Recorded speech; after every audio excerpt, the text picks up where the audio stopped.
বাংলাদেশের মুক্তিযুদ্ধ নেতৃত্বদানকারী বাংলাদেশের প্রথম প্রধানমন্ত্রী তাজউদ্দিন আহমেদ এবং সৈয়দা জোহরা তাজউদ্দিনের সন্তান, এবং আমি নিজেই একজন রাজনীতিবিদ হিসেবে আমি 2 টার্ম বাংলাদেশ সংসদের সদস্য ছিলাম, স্বরাষ্ট্র প্রতিমন্ত্রীর দায়িত্ব পালন করেছি এবং এখন আমি একজন সাধারণ নাগরিক। আমি আজকে এই ব্যাকগ্রাউন্ড এবং একজন সাধারণ নাগরিক হিসাবে আমি ডিবি অফিসে এসেছি। দেশের সকল মানুষের মতোই বাংলাদেশকে নিয়ে উদ্বিগ্ন বোধ করছি। আজকে এই পরিস্থিতি নিয়ে উদ্বিগ্ন বোধ করছি, কারণ আমি জানি, বাংলাদেশের সকল মানুষ জানে যে আমরা মহান মুক্তিযুদ্ধ করেছিলাম একটি সোনার বাংলাদেশের জন্য। যেই সোনার বাংলাদেশে ন্যায় বিচার থাকবে, যেই সোনার বাংলাদেশে মেধা দিয়েই যাচাই হবে যোগ্যতা, যেই সোনার বাংলাদেশে ডিবি প্রধানের কাছে 3টা প্রশ্ন নিয়ে এসেছিলাম। আমার প্রথম প্রশ্ন ছিল যে এই 6 জন সমন্বয়কারীকে গ্রেফতার করা হয়েছে নাকি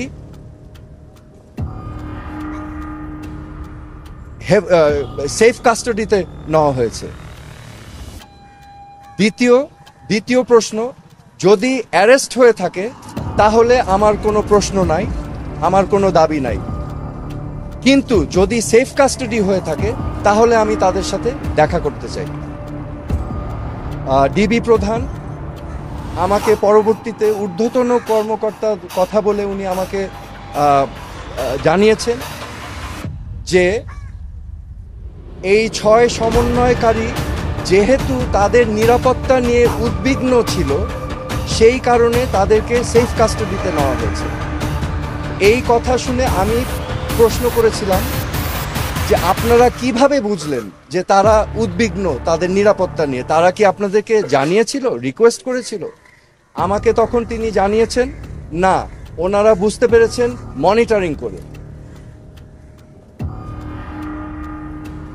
সো যেহেতু তারা সেফ কাস্টাডিতে, আমি তখন রিকোয়েস্ট করলাম আমি তাদের সাথে দেখা করতে চাই। তো প্রতি উত্তরে আমাকে জানানো হয়েছে যে দেখা করতে চাইলে ঊর্ধ্বতন কর্তৃপক্ষের পারমিশন নিয়ে আমার দেখা করতে হবে তাদের সাথে। আমার তৃতীয় প্রশ্ন ছিল তাদেরকে কখন সেফ কাস্টাডি থেকে মুক্তি দেওয়া হবে। এই প্রশ্নের জবাবে তিনি বলেছেন যে ঊর্ধ্বতন কর্তৃপক্ষ যখন ওনাকে নির্দেশনা দিবেন তখনই ওনাদেরকে ছেড়ে দেওয়া হবে।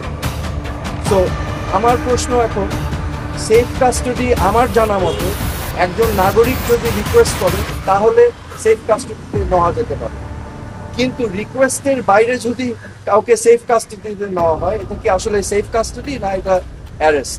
তো এটা হচ্ছে আমার প্রশ্ন। এখানে আমি আপনাদের সম্মুখে স্পষ্টভাবে বলতে চাই, এই ছাত্র আন্দোলন, কোটা সংস্কার আন্দোলন নিয়ে যে সকল ক্ষয়ক্ষতি হয়েছে, ক্ষয়ক্ষতি কিছুই না। ক্ষয়ক্ষতি কেন কিছু না? এই ক্ষয়ক্ষতি যে সম্পদের ধ্বংস হয়েছে সেগুলো তো জনগণের সম্পদ, ট্যাক্স দিয়েই করা হয়েছে। এগুলো জনগণের সম্পদ, এগুলো হয়তো ভবিষ্যতে আমরাই আবার গড়ে নিব, কিন্তু একটি প্রাণ যেটা আমরা হারিয়েছি, একটি প্রাণও কি আমরা ফেরত পাবো? এই প্রাণ কি ফিরে আসবে? আমাদের মনে রাখতে হবে মুখ্য জিনিসটা কি, প্রাণের মূল্য কিন্তু কোটি কোটি কোটি কোটি কোটি টাকার থেকেও অনেক বেশি, অমূল্য। ছাত্রছাত্রী ভাই বোনদের বুকে যেন আরেকটা গুলি না যায়, আপনারা বিরত থাকুন, এটা ঠিক না। This is not right.